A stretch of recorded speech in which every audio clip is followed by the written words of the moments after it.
Tokoh Islam terkaya di dunia.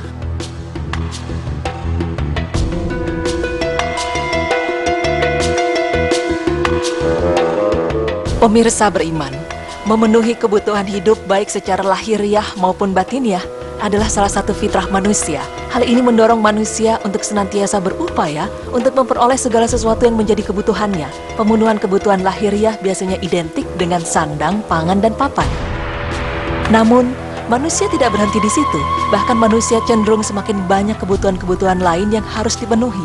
Dan segala kebutuhan tersebut dapat diselesaikan dengan dikumpulkannya harta kekayaan sebanyak-banyaknya. Harta bukanlah sesuatu yang buruk dan menjijikkan, tetapi harta adalah sesuatu yang baik dan berfungsi sebagai alat yang membantu kehidupan manusia, serta merupakan salah satu karunia Allah yang besar. Harta dipandang buruk dan menjijikkan apabila praktek perolehan dan pemanfaatan harta mengakibatkan hancurnya nilai-nilai kehidupan. Sebagai seorang muslim, kita diperintahkan untuk mencari nafkah dan menghasilkan harta dengan berjuang sekuat tenaga. Seorang yang memberikan bantuan dalam pandangan Islam jauh lebih baik daripada orang yang menerima bantuan. Sebagaimana yang dikemukakan dalam sebuah hadis Rasulullah Sallallahu Alaihi Wasallam, tangan yang di atas lebih baik daripada tangan yang di bawah. Untuk itu, kita diwajibkan pula menyisihkan sebagian harta kita untuk orang-orang yang kurang mampu di sekitar kita.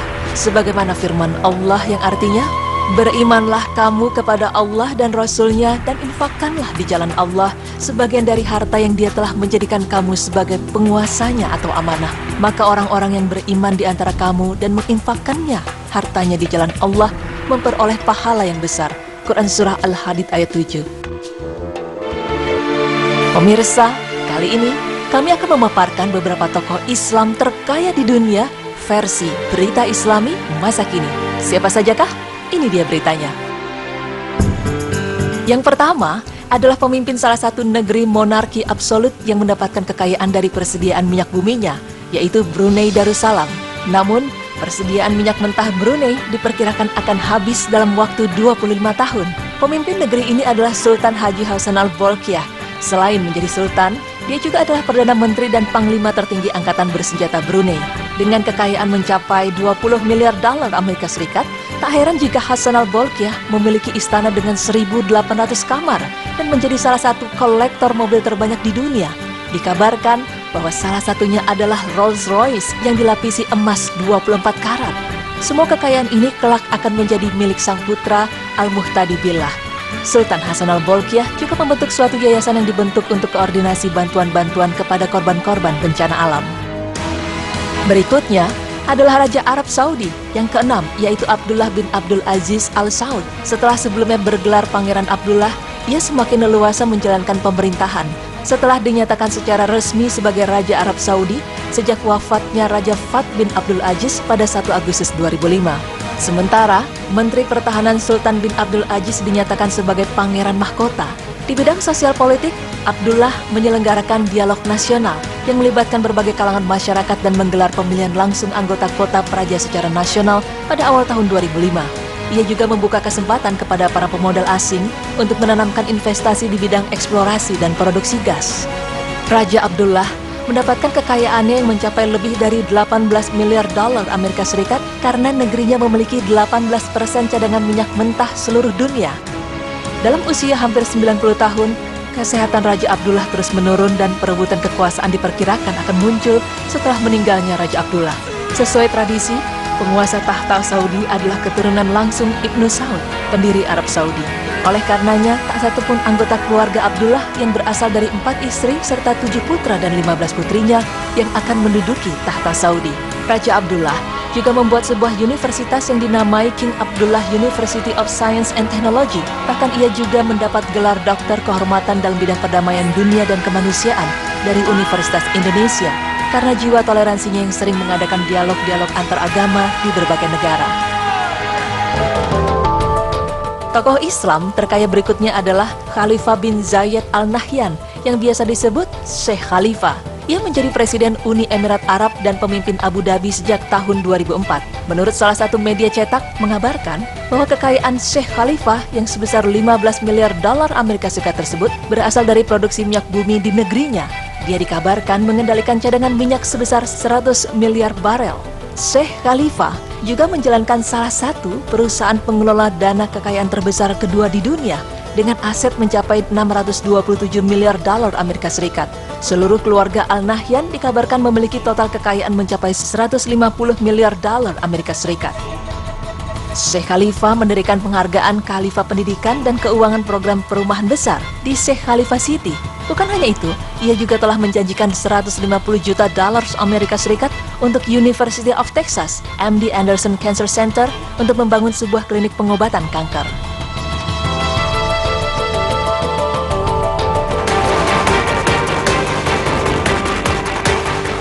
Berikutnya adalah orang nomor 2 di Uni Emirat Arab, yaitu Sheikh Mohammed bin Rashid Al Maktoum.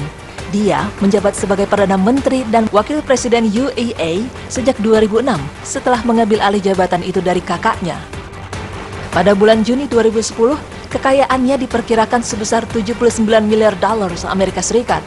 Sheikh Mohammed memiliki sebuah kapal layar bernama Dubai yang berharga 300 juta dolar Amerika Serikat. Kapal itu memiliki panjang 152 meter serta bisa menampung 115 penumpang dan kru. Sheikh Mohammed telah dikenal luas amalnya. Pada tanggal 19 Mei 2007, ia memberikan 100 miliar dolar Amerika Serikat untuk mengatur Mohammed bin Rashid Al Maktoum Foundation, sebuah yayasan pendidikan di Timur Tengah, salah satu sumbangan amal terbesar dalam sejarah. Sheikh Mohammed menyatakan bahwa uang tersebut dimaksudkan untuk menjembatani kesenjangan pengetahuan antara wilayah Arab dan dunia berkembang, meningkatkan standar pendidikan dan penelitian di wilayah tersebut, mengembangkan program kepemimpinan untuk pemuda, dan merangsang penciptaan lapangan kerja. Pemirsa beriman, harta dan kekayaan yang kita miliki adalah amanah dari Allah Subhanahu wa Ta'ala. Harta adalah perhiasan hidup bagi manusia, namun harta juga dapat menyebabkan keangkuhan, kesombongan, serta kebanggaan diri.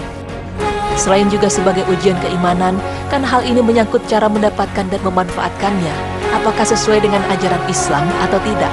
Harta juga sebagai bekal ibadah, yakni untuk melaksanakan perintah Allah Subhanahu wa Ta'ala dan melaksanakan muamalah di antara sesama manusia melalui zakat, infak, dan sedekah. Maka dari itu, kita sebagai muslim yang baik harus menyeimbangkan antara memenuhi kebutuhan pribadi kita dengan sedekah yang kita keluarkan. Semoga kita bisa menjadi pribadi yang kaya harta dan kaya iman. Amin ya rabbal alamin.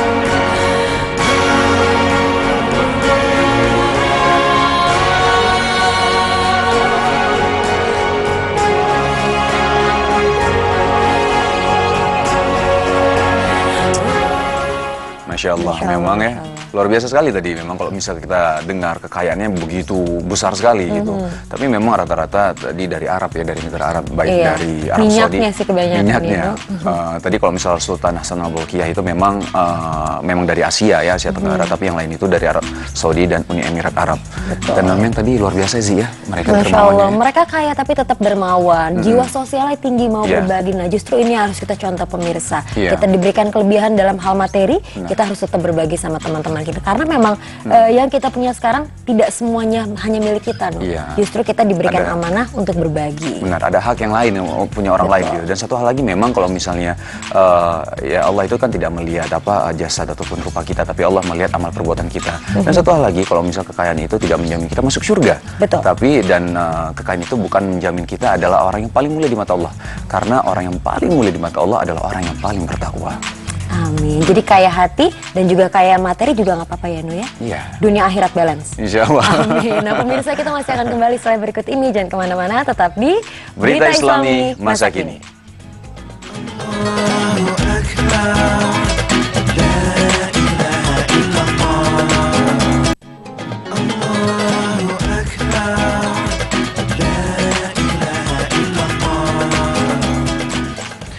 Alhamdulillah nggak terasa nih, kita sudah di akhir acara nih ya, pemirsa Zizi ya. Iya. Dan alhamdulillah tadi kita sudah membahas ada 3 pembahasan sih ya. Tadi apa aja sih? Betul, yang pertama tadi tentang mati suri. Mati suri. Mati Ternyata suri. mati suri itu secara medis, secara psikologi dan secara agama bisa dibuktikan gitu ya. Betul Terus sekali. yang kedua tadi kita yang bahas kedua tentang buruk. tentang buruk, hewan gaib yang tidak bisa kita lihat. Iya.